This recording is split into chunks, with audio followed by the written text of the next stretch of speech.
Performer आहेत गुणशेखर जाधव. एकदा जोरदार टाळ्या होऊन जाऊ देत.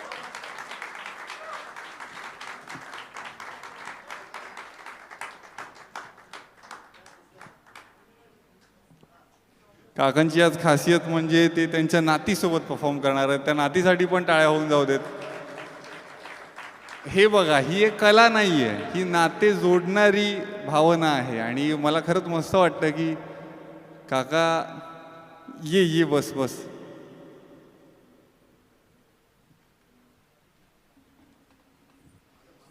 तुझं नाव सांगशील आम्हाला?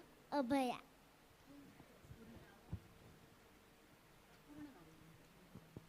अभया गीतांजली संदीप चव्हाण.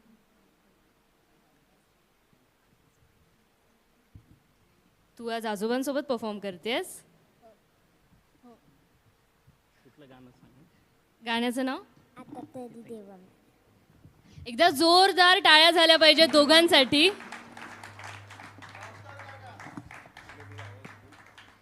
हां काय बोल. हॅलो.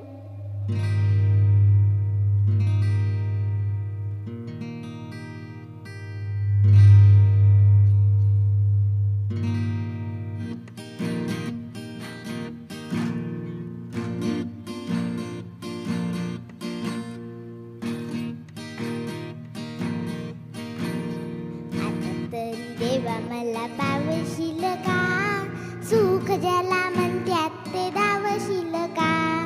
आता तरी देवा मला पावशील का, सुख ज्याला म्हणत्यात ते दावशील का.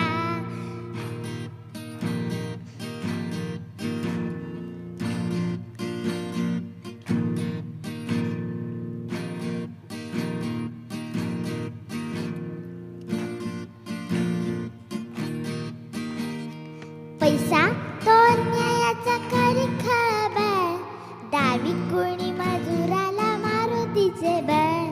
पैसा तो न्यायाचा खरी खबर, डावी कोणी मजुराला मारुतीचे बळ. न्यायासाठी मदतीला धावशील का, सुख ज्याला म्हणत्या ते धावशील का. आता तरी देवा मला पाशील का, सुख ज्याला म्हणत्यात ते धावशील का.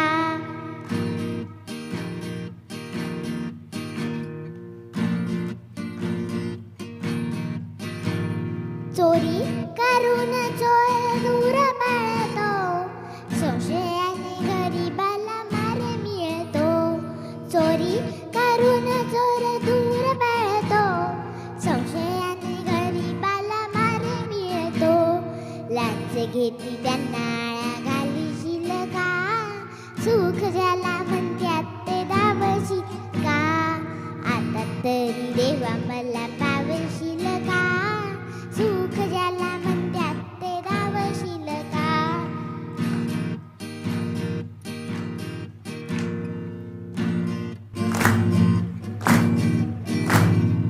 दिले निवडून जरी आमुचे घरी, जनता पाठीशी त्यांच्या आहे खरी. दिले निवडून जरी आमुचे घरी, जनता पाठीशी त्यांच्या आहे खरी.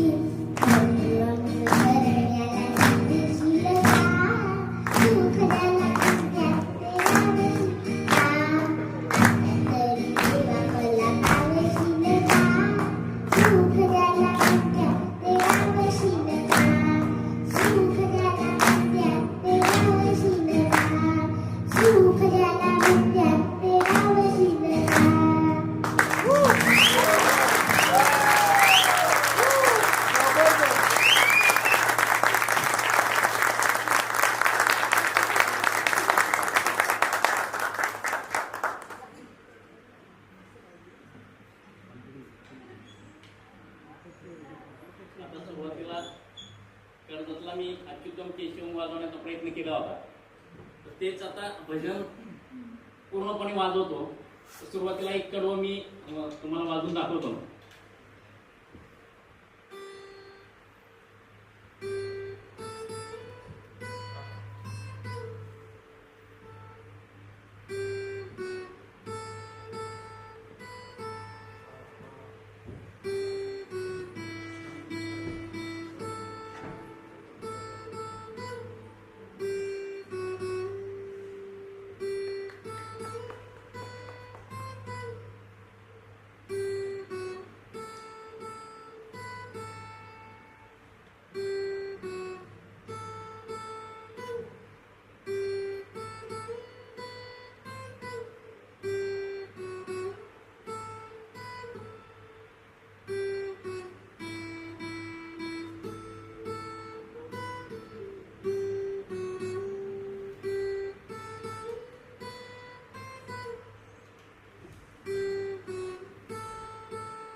खरं तर गीता घरामध्ये होते माझ्या चिरंजीवाची आणि सतत वाटायचं की गिटार आपण वाजवायला शिकलं पाहिजे आणि सतत फेसबुक बघत असताना सरांचा तो व्हिडिओ बघितला आणि सरांनी सांगितलं की तुम्ही जॉईंट व्हा.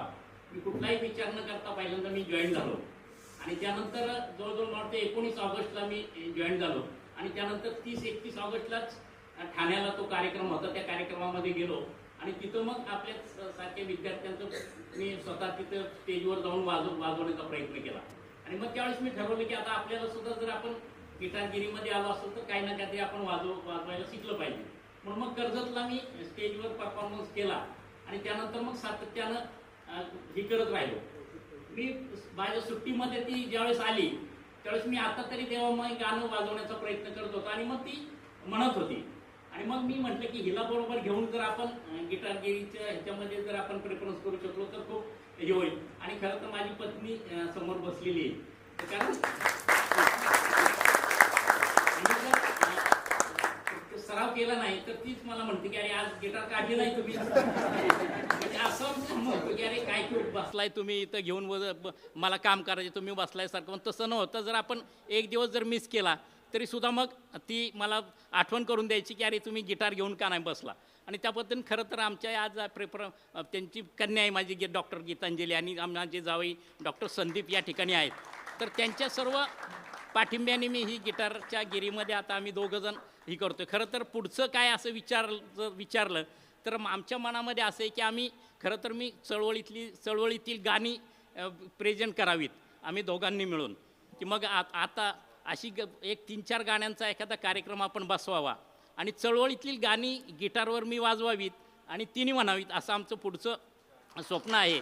आणि निश्चितपणे सरांच्या त्या मार्गदर्शनाखाली निश्चितपणे ते आमचं स्वप्न पूर्ण होईल असा मला विश्वास आहे.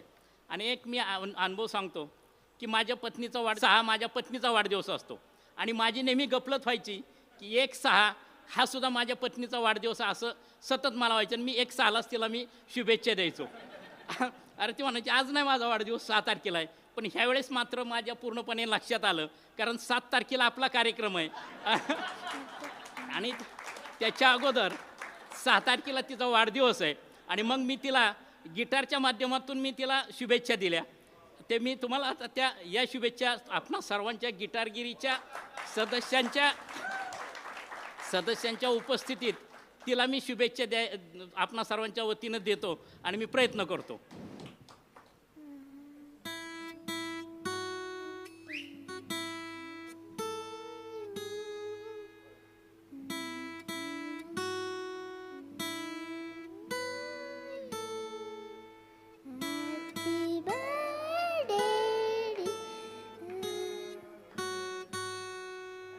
Happy birthday to you.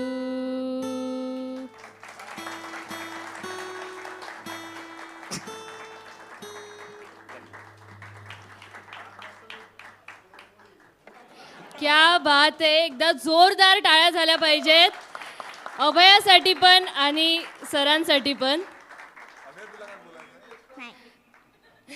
मी तुम्हाला पुन्हा पुन्हा सांगतोय की हे खूप श्रीमंत बनवतं तुम्हाला आतून. हा तुम्ही कधी विचार करू शकला असता का की तुम्हाला अशा प्रकारे घरच्यांना स्पेशल फील करवता येईल. आणि हेच कारण आहे की मी तुम्हाला म्हणतो की इव्हेंटला घरच्यांना घेऊन या. आता तुम्हाला मी ते तिकीट विक्रीसाठी नसतो म्हणत. हा तो एक फील आहे. हा आणि आय होप पुढच्या वेळी ना मला खूप मोठा हॉल बुक करायला लागला पाहिजे. हा पहिला मी एवढाच करेन तो हाऊसफुल झाल्यावर नंतर मोठा करेन. हा नाहीतर कळायला मी रिकामा झालो. हा हा हा अभय तुझ्याकडून काहीतरी ऐकायचं त्या दादाला. तू म्हणजे तुझा अनुभव काय आहे.